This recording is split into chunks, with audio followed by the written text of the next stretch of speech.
تؤمري بحاجة تانية يا ستي؟ سلامتك يا حبيبتي.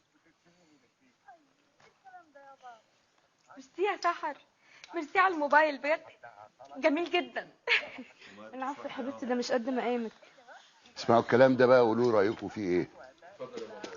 ده هينزل بكره في مجله شعر وادب. والمجله دي بتطلع امتى يا بابا عشان اشتريها؟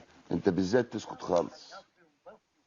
ماشي. ما هذا النهر الا من فيض الدموع، كيف لهذا القلب ان يحيا بين الضلوع.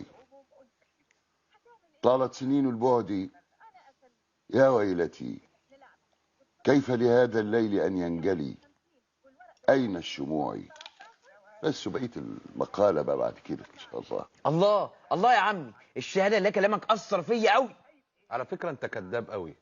يعني انت عايز تفهمني ان انت فهمت حرف واحد من اللي قاله بابا ده؟ جرى يا دكتوره، يعني لا مؤاخذه، هو انت اللي فهمت حاجه؟ اه طبعا فهمت كل حاجه، فهمت كل حرف قاله بابا، بس للاسف مين يقرا ومين يفهم. عشان كده نويت اعمل كتاب. يا سلام. وان شاء الله ناوي تسميه ايه الكتاب ده يا بابا؟ هسميه اسقف بلا اعمده. بس كده البيت يقع يا بابا. انا مش قلت لك تسكت خالص؟ حصل.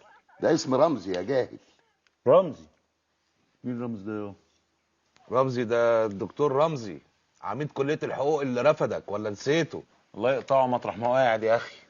قعدني 12 سنه جنبه في الكليه، قال بيحبني ايه؟ صح. انا ماشيه عادي يا ستي عشان الحق القطر. بالسلامه انت يا موجه، بالسلامه. بالسلامه ده ايه؟ ما تقعدي يا بت، روحي بكره ولا حاجه، انت تعبانه، هتمشي ازاي وانت كده؟ معلش، اول ما تترد لي العافيه هرجع على طول، وهو اهلي اولى بيا بفرقدتي. سلامتك يا مهجه يا حبيبتي، الف سلامه عليك. الله يسلمك يا استاذ. طب خدي يا حبيبتي، دول 200 جنيه عشان تروحي بيهم. هدوم عزكم يا ستي. وبيخدي الباب في ايدك عشان تطير الهوا يا موجه. يا اختي يا واد اسكت يا ولا. بالسلامه يا حبيبتي، ما تتاخريش علينا. الله يا منى، الله يا حبيبتي، تحفه تحفه الساعه دي. ميرسي يا سحوره، دي جديده خالص. بجد تصدقي بقى انها لايقه على الطقم اللي انا لسه جايباه امبارح. والله نفس لونه. طب يا حبيبتي ما تتفضليها، والله ما تغلى عليك. ميرسي يا روحي، ربنا يخليك. لا استني بس، ده اصلها صغيره. اصل بصي ايدي عامله ازاي، ايدي ارفع ايد في العالم. لا ما تقلقيش، انا بقى هركب لها استيك. مش هتيجي مقاسي. لا هتيجي، هركب لها استيك جديد. ميرسي، مبروك يا حبيبتي، مبروك عليك.